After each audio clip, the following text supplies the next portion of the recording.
And good afternoon. So welcome everybody. We are here for our third and final lunchtime book chats series session for August. So we thank you for joining us. We will go ahead and jump right in. I'm going to unmute Sue Chitty.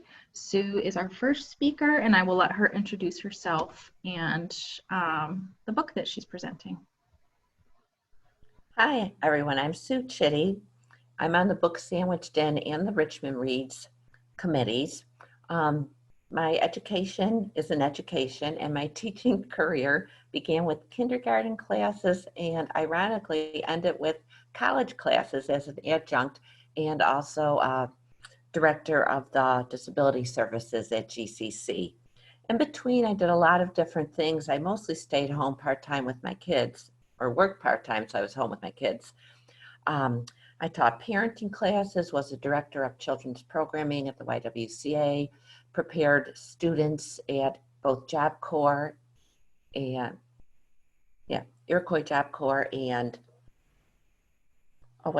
Job Development for taking their GED classes. I worked with the family literacy program, and I'm sure I've done other things in between that I just don't remember. Besides reading, my interests include walking, sewing, gardening, baking, and cooking, and having Grandma Day once a week on Grand Island with my two grandchildren, Emma and Evan, who are 6 and 7. And that's about it for that. However, since March, with sewing, I have made over 400 face masks, 8 quilts, and a whole variety of different sewing projects. And since moving to Batavia, I have a very small side garden. So I am doing gardening at the community garden, my plot, my in-laws' plot, and also volunteer gardening at Crossroads House. So the Grace Kelly dress kind of piqued my interest when I just saw that. I like to sew, I like looking at clothing. So I read the Grace Kelly dress earlier this summer and wanted to share it with you through this book review. My second reading of the book was as enjoyable as the first. The author, Brenda Janowitz, attended Cornell University and Hofstra Law School. She practiced law for several years and tried to write, which was her passion, on the side. However, that didn't work out so well for her. So at age 30, she decided to end her law career and write full time. And since then, I don't know how old she is now, but anyway, she has written 6 novels. After reading an article in the New York Times about a wedding dress that was handed down through 7 generations, she thought she would like to try to write a novel about a wedding dress that is handed down through several generations itself. The book isn't specifically about Grace Kelly or her wedding dress, but about a young woman who wanted a look-alike Grace Kelly dress. Here are some pictures of Grace Kelly. I don't know if you can see it in the dress that she was wearing. Oops, my hand is in there. Can you kind of see that? Okay. And I also wanted to show the picture of the book so you can see the back of the dress a little bit.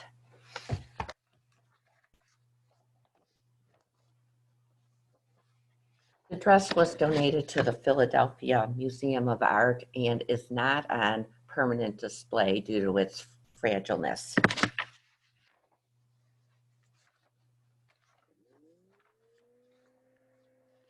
I did a little research on the Grace Kelly dress itself. It was common for movie studios to commission their costume designers to create a wedding gown for an actress as a wedding gift. Helen Rose was the studio designer who MGM chose to create the gown, and it's kind of ironic that Rose is the name of the seamstress in the book. And this gown took 30 seamstresses, 300 yards of antique lace, 150 yards of taffeta, tulle, and silk. MGM also negotiated to film the wedding, which was watched by audiences around the world. 2 years after Grace Kelly's royal wedding, brides still wanted replica or similarly styled gowns, just like big poofy sleeves were dominant in wedding gowns following Princess Diana's wedding. And I had looked at my mother's own wedding dress, and that was in the 50s, and it seemed to have a few aspects of the Grace Kelly dress in it. So I'm sure other people also crave that dress. Although the gown in the story is almost a character, the story revolves around the grandmother who first wore the dress, her daughter Joni, and her granddaughter Rocky, who is the third generation. The story opens in 1958 Paris with a young woman commissioning a Grace Kelly look-alike wedding dress from a renowned bridal shop. As the seamstress, who is coincidentally named Rose, spends time with Diana, the bride-to-be, a relationship develops between the two women. The owner of the dress, of course, is the grandmother, affectionately called Bertie by her husband. The chapters rotate from the seamstress, who is Rose, 1958, to the mother of the bride, Joni, as a bride herself on Long Island in 1982, to the current bride, Rocky, in Brooklyn in 2020. So each chapter features a different character from the story. Each chapter also reveals the evolving relationship between the three women. Events in each of their lives influence the relationships. The dress was the tie that bound Joni to her mother and the dividing factor between Rocky and her mother, Joni. I'll read an excerpt about Joni's breakup with her fiance. But if I don't marry Matthew, Joni said, how do I come back from that? What if I'm never ready? What if I never find someone again? Not everything is right the first time, her mother said carefully. Take Grace Kelly's wedding dress. Do you think that was the first design Helen Rose came up with? Joni reached over for a tissue and dabbed at the corners of her eyes. She smiled. The dress is utter perfection. It took 2 tries to get it that perfect, her mother said. In 1952, Helen Rose created a dress for the actress Dorothy McGuire to wear in a wedding scene in the film Invitation. We never saw that one, Joni said, thinking of all the Sunday afternoons spent watching old movies with her mother. It looks very similar to the dress she made for Grace Kelly's 1956 wedding. Wait here. Bertie disappeared upstairs for a moment, and when she came back downstairs, she had a shoebox filled with old magazine clippings. Just an aside, talk about obsessed with wedding dresses. Joni could hardly believe her eyes. It was just as her mother described, a first incarnation of the dress Grace Kelly would eventually wear down the aisle. The bodice of the dress was similar. The delicate neckline, the rose point lace overlay, the cummerbund. The skirt was slightly different. It had a bubble bustle on the sides and the back, as opposed to the clean lines that would become the trademark of the Grace Kelly dress. Her mother was right. The same woman designed both dresses, and the second one was more refined, an elegant version of the first. I'd say Helen Rose got it right the second time. Wouldn't you, Bertie said. This book is also about second chances in each of the women's lives, and there are also some strong male characters as seen by Joni's husband and Rocky's fiance. I enjoyed this book reading about the 3 generations of women who discover their own paths in life and love. And of course, I had envisioned my own daughter wearing my wedding dress sometime, but that's never going to happen due to size and fashion tastes. As a sewer myself, I related to the chapters about Rose and the seamstress and the effort and creativity she put into the dress. Are there any questions? Or we can hold them for after the whole program. Just as a comment, the book is available on Hoopla as an audiobook, and it's available at the library in regular print and large print. So does anybody have questions or comments about the book? Okay. Cindy and I are sharing the screen, so if you could give us just a moment so we can switch seats and put a pillow on the chair for a slightly shorter person. I'm gonna do a swap. It's a quick moment. Hi, guys. So our second speaker today is Cindy Zarcone, and I will let her again introduce herself and share what she's going to be reviewing. So my name is Cindy Zarcone, and I am a member of the Friends of the Library, which I encourage everybody to support. Um, I am a retired nurse as of just as the pandemic hit. My planned retirement occurred. So as far as retirement adventures, I have none. Um, I was a nurse for 46 years, so I have a very good interest in a lot of things and a lot of maybe social justice kind of issues. So that brings me to the development of the book that I'm going to review, and it is The Mustard Seed, and I'll hold it up. And I actually found this book during the beginning of the COVID when nobody could do anything. So I picked it up and read it, and I was just awed by it. And I had nothing better to do, so I read the book probably in 2 days. It is an excellent book, and little did I know it would lead to where we are in this day and age, that it just gives you a lot of referrals. So I chose to report and reflect on the book, The Mustard Seed. It's the third book written by Lila Ibrahim. She also wrote Living Right and Yellow Crocus.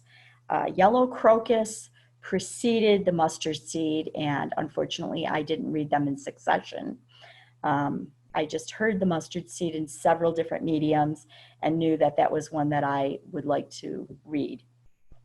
Since then, I have read the Yellow Crocus, which probably it would have been good to read, although I think you can read them each individually and still enjoy that. The book, The Yellow Crocus, precedes this book as it's a historical fiction that depicts a series of events before the Civil War, leading to the mustard seed. Lila Ibrahim currently lives in Berkeley, California. She lives in a co-housing community. She was previously a preschool director, a birth doula, and a religious educator. Right now, she's able to work as a full-time novelist, and this being her third novel. I read The Mustard Seed early, as I said, and it was a gripping, and once I started it and having nothing else to do, I read it in entirety.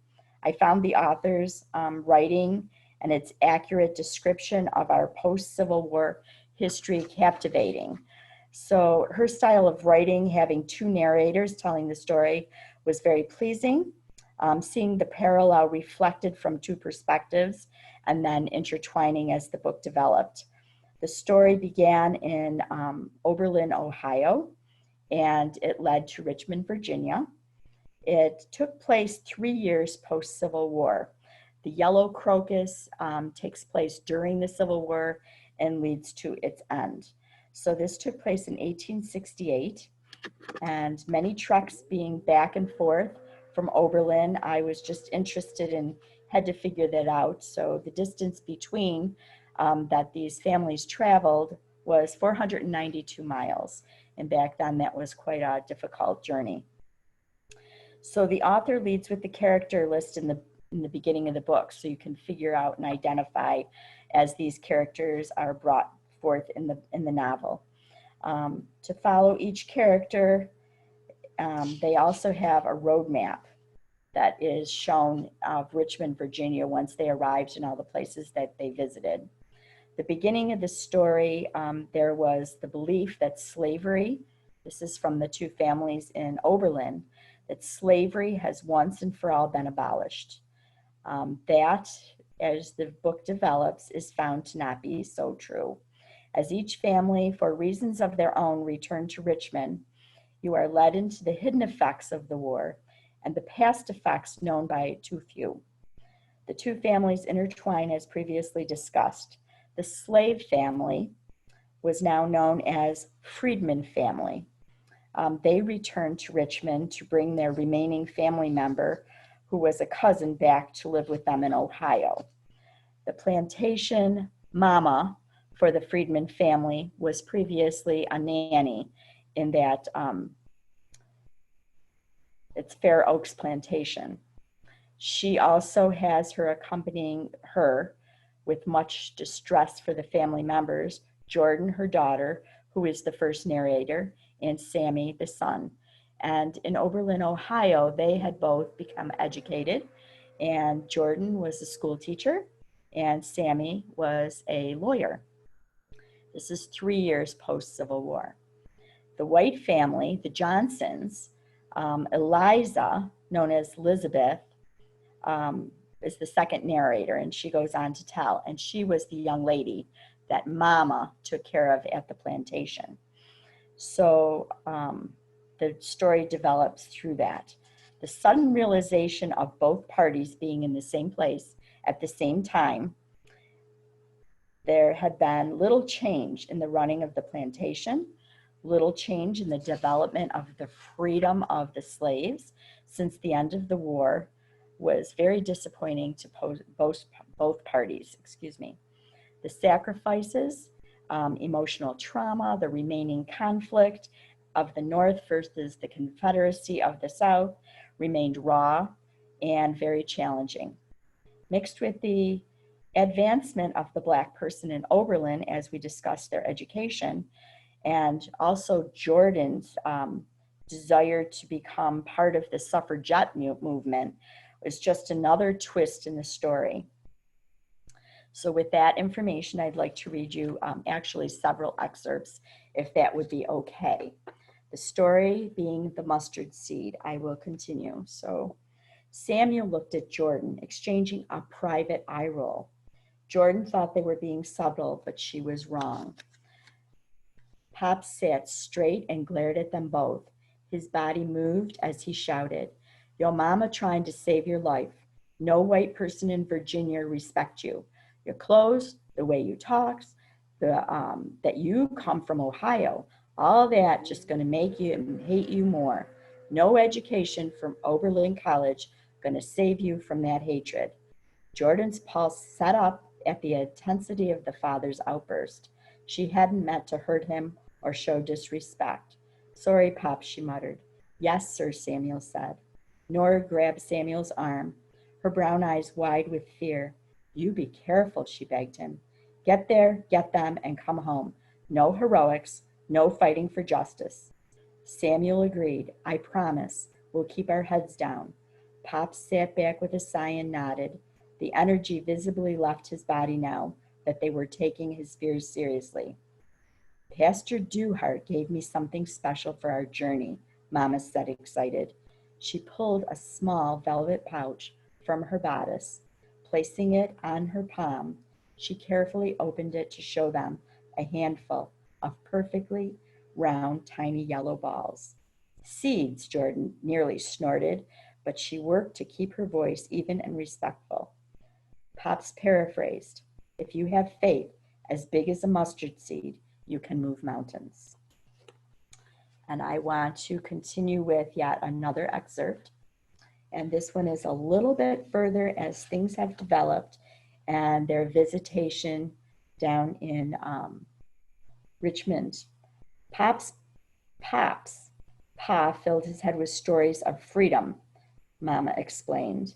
"Your grandpappy never made it, but he planted that seed in your Pops.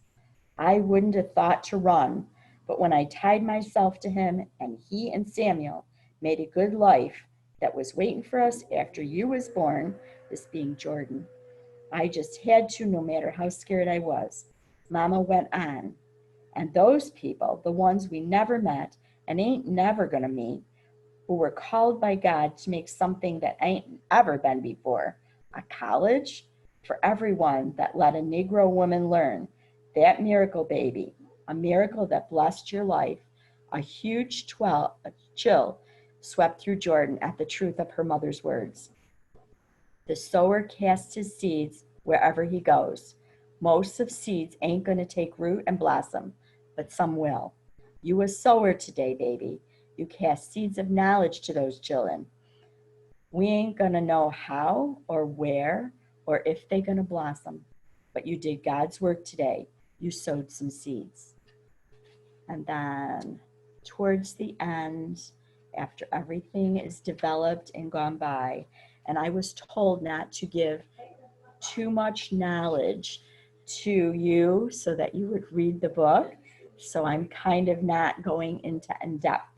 So the last paragraph I want to share with you is, I like to imagine that she is in a classroom similar to this one, being taught with respect and kindness. I remind myself that I alone cannot ensure a good life for these children, but I am one person planting seeds that may encourage them to take steps in the right direction. As Mama says, I will not know which seeds will take root and flourish, but the sowing itself is an act of faith. In the midst of so much ongoing ugliness, these are the faces of hope. And so with that being said, that is my take on the book, and it was gripping. They talked about the Emancipation Proclamation. There was discussion of the Freedmen Bureau and the Freedmen School of Displaced Slaves as the war took place, the Confederate evacuation of Richmond, and the conflict was referred to.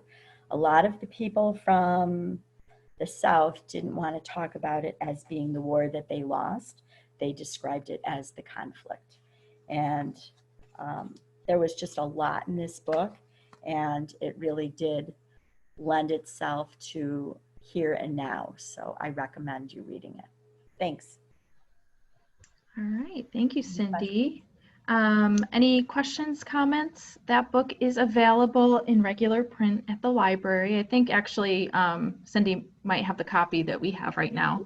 I'll return it today. Okay. So that is available through the library in regular print. And I will also make a public service announcement regarding the Friends of the Library, being that their annual meeting will be on Thursday, September 10th at 5:30 p.m. here at the library in the gallery room. So there'll be lots of distancing going on if you do care to attend. And that is online on our calendar as well. So I'm going to go ahead and mute Cindy and Sue. Okay, and then our third and final distinguished guest today is Diana Redding, and I will let her introduce herself. Hello, I am Diana Redding. I am the library manager at the Corfu Public Library. As you can see, I am in our fabulous back room. You can see the room. We got the vacuum going on in the other corner.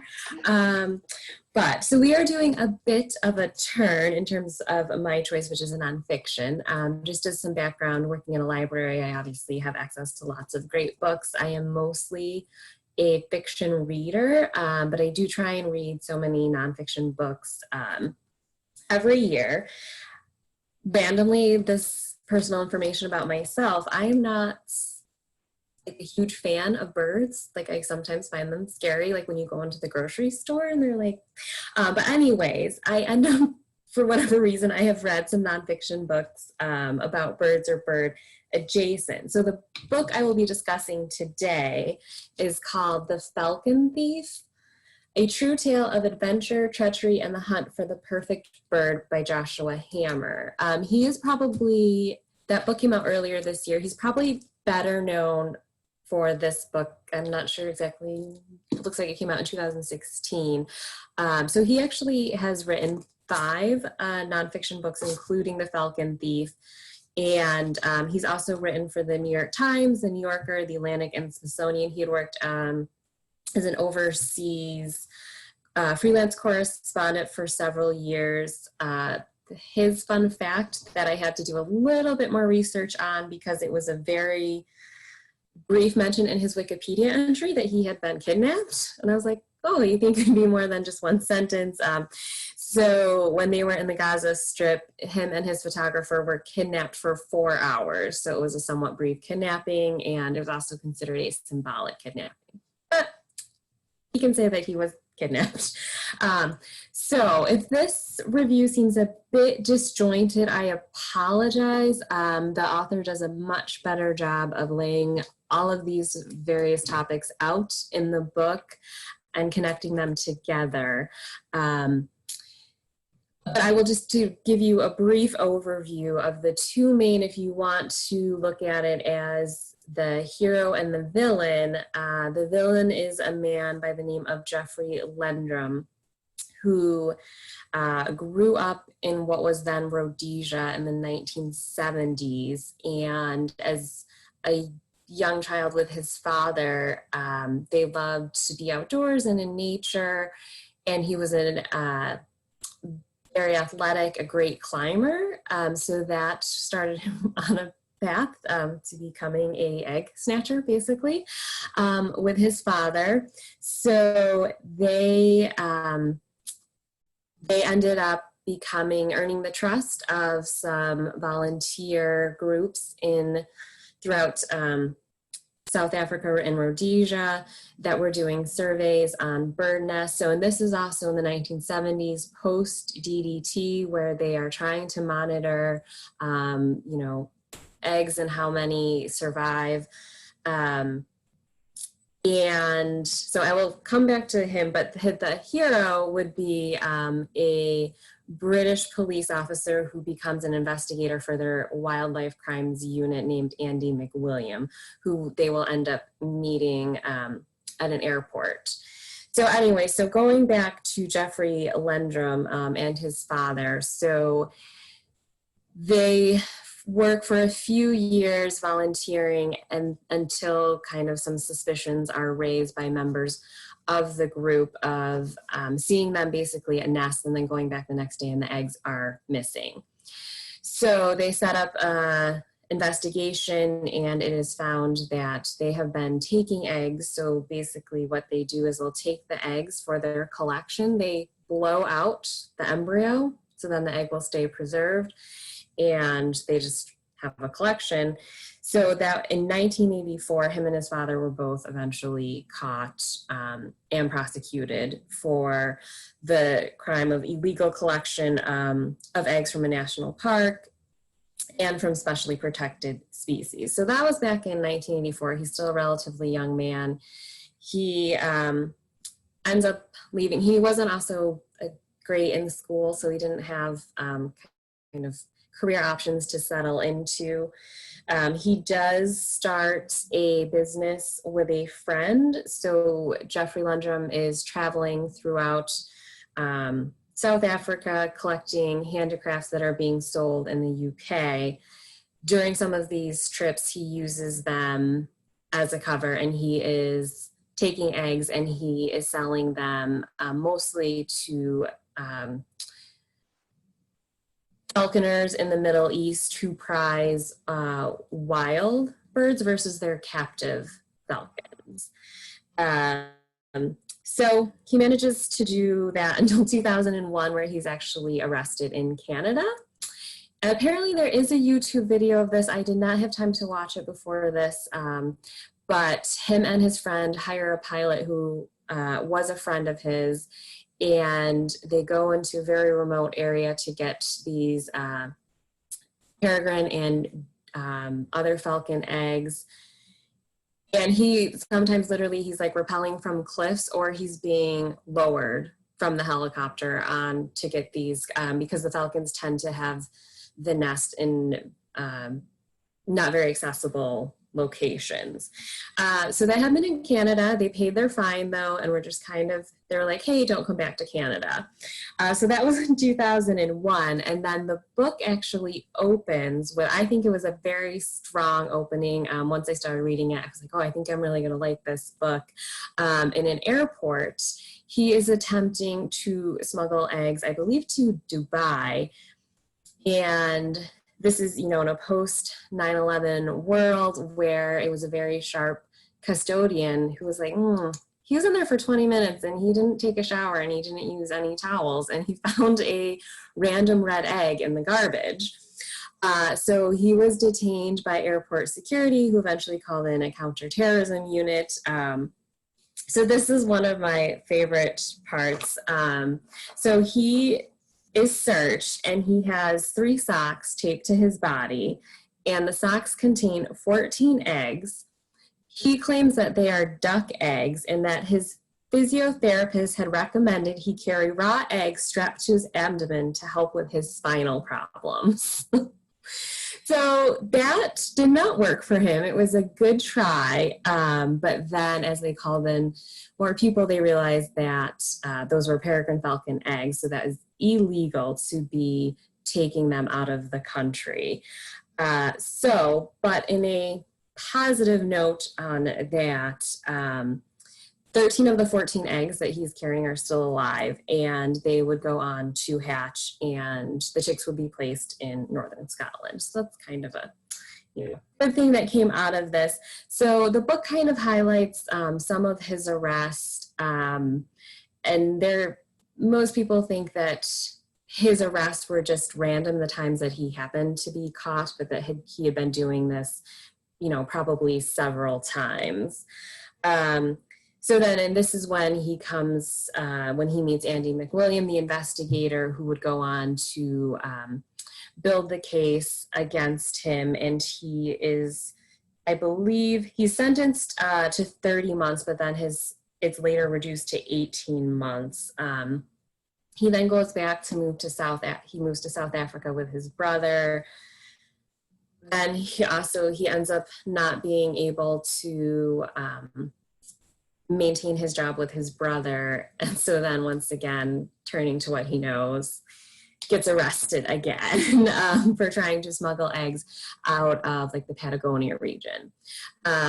So he is actually, from what I just Googled, he is still in jail, and Brazil is actually seeking his extradition, and he could face 4.5 years of prison in Brazil, which is something that he does not want to do. And at this point, he is 59. So the book fleshes out his childhood more in depth for his escapades. And then it also, I made a list of, the other things that this book covers, like I mentioned before, about DDT. It also talks about the Convention on International Trade in Endangered Species of Wild Flora and Fauna, the history of falconry and its kind of resurgence in the Middle East, like Dubai, United Arab Emirates, Saudi Arabia. It's become more of a wealthy thing for the ruling class to do, and they are willing to spend a lot of money on these birds. They don't necessarily really, not too concerned about where the birds come from. They like to have wild birds come in because they are worried about too much interbreeding, and some think that wild birds are faster and stronger than the captive birds. And you can also feel bad for the pigeons in this book, who are used to trap the wild falcons. And so then so he talks about falconry and also egg collecting, which seemed to be largely, white men in Britain who used to enjoy doing that. Kind of initially under the guise that this was science, and then that kind of fell out to realize this is not contributing to science. There's a discussion on how this is often, should we compare this, is this an addiction? Is this collecting versus hoarding of these eggs? Because most of the time, so now with these international treaties, it is illegal, so they're hidden. All of these egg collectors have to hide and keep it secret. So it's kind of like, okay, you collect these things, and then literally they're like in, underneath their bed and hiding spaces. There's also, you would note too, when he's talking about the egg collectors, it is not like, women apparently are not interested in doing this. And it was actually way back in the day, in the Victorian age, some collectors refused to allow women to even look at their eggs. So take that for what it's worth. And it also just talks generally present day wildlife crime in Britain, what their structure is there for their policing. There is a documentary called Poached from 2015 that featured the character the man I spoke about, Andy McWilliam, and his work. The National Wildlife Crime Unit and the Royal Society for the Protection of Birds and National Wildlife, they team up in a sting operation against egg thieves. So there's a lot in it. I mean, you wouldn't think by looking at it, it's not, a super thick nonfiction book, but there really is kind of many rabbit holes that you could go down if you're interested in more of the history of egg collecting or, racing falcons in the Middle East. There's really many more topics that you could then kind of become interested in. I will say for a bit of a backlist bump, if you are interested, we read The Feather Thief for book club. And it's funny too, because this is about a heist at a museum in Britain that's actually mentioned in The Falcon Thief. So there's some overlay. And I really liked both of these books, similar but yet very different, but both very well written. And then I'll also mention too, also for book club, I will say it was not a fan favorite, but we also read H is for Hawk by Helen MacDonald, which that was more of her memoir, but also talked a lot about falcons and the history of falconry. And then she actually has a new collection of essays called Vesper Flights that is just out, maybe, Sam? So, but yes, so that was my kind of rambling of The Falcon Thief. But, if you're looking for kind of a shorter nonfiction read with, some information that you could share at a party, this might be a good one for you. Okay, thank you very much. That book is available at the library in regular print, and it is on Overdrive as an ebook as well, if you enjoy that format. And I was going to say, Diana, that it sounds very much like The Feather Thief, and it's kind of extraordinary the lengths people will go to yeah, the whole steal. thing with I didn't realize, because I read The Feather Thief earlier, and The Feather Thief is also, it mentions an endangered act that basically, you can't import feathers from birds from endangered species, which is what people want, and kind of the black market trade in feathers and The Feather Thief was about fly fishing and people who are obsessed with recreating the lures from books for fly fishing. I didn't realize that, you could also, you could become obsessed with anything, apparently, whether it's eggs or feathers. Yes, and thankfully these criminals weren't smart enough to not get caught, but they Yes. provide very entertaining stories in the meantime. So thank you, Diana. That was our nonfiction title for today. I think it's probably more in the line of narrative nonfiction though, which is nice. That's very much been the trend now, which just means that it reads a lot smoother than, something more just fact-based. But it still is fact-based and it's still rooted in true histories. So I'm going to go ahead and remute Diana. So let's see. I am going to just go ahead and talk about a few new books. I really just went to our shelves, pulled a few things of diverse interest. So I'm just very quickly going to discuss a few new things, and I will send these out in an email summary afterwards. We have a lot on our new shelves right now, so I encourage you to come in or take a look at our website and see what's new. So the first one I'll talk about, because it's on top of my pile, is Utopia Avenue by David Mitchell. This is kind of an interesting book. It's kind of a genre bender, I'll call it. It is kind of science fiction, literary fiction, dystopian fiction, all in one. It essentially tells the story of a fictional band called Utopia Avenue. It discusses their turbulent life and times, the effect of fame, the families that we choose and the ones we don't, voices in the head, and the truths and lies they whisper, of music, madness, and idealism. And then the one review asked the question, can we really change the world, or does the world change us? So it's kind of a flashback to the music of the 70s. I think any music lover would really enjoy it. And again, it has all sorts of different literary elements in there. So that is fiction. The next one I'll talk about is called Lady in Waiting. So much like Sue discussed with her book, The Grace Kelly Dress, the fascination with royals continues now in fiction and in nonfiction. So this is by Lady Anne Glenconner. So the full title is Lady in Waiting, My Extraordinary Life in the Shadow of the Crown. So this is a memoir. Anne was the maid of honor at the Queen's coronation, Queen Elizabeth, and then she was appointed a lady in waiting to Princess Margaret in 1971 and kept this role until the princess's death in 2002. So it is described by the Financial Times as a candid, witty, and stylish memoir. I believe it came out in April, but it's been very popular and just rave reviews for how readable it is and how funny it is, but also heartfelt. The next title is another nonfiction pick, and this is a memoir actually by Lou Gehrig. So this was kind of a historical find that was made. He wrote this, he started writing this, let's see, in 1927. So it was just recently discovered and published for the first time as a book with commentary from historian Alan Gaff. So it's kind of supplemented by a historian who writes the foreword and then I think supplements it throughout.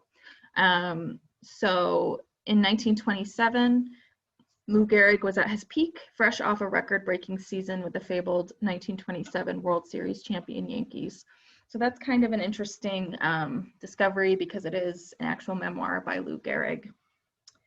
And then to end, we have two more fiction titles, the first being The Queen of Tuesday by Darren Strauss.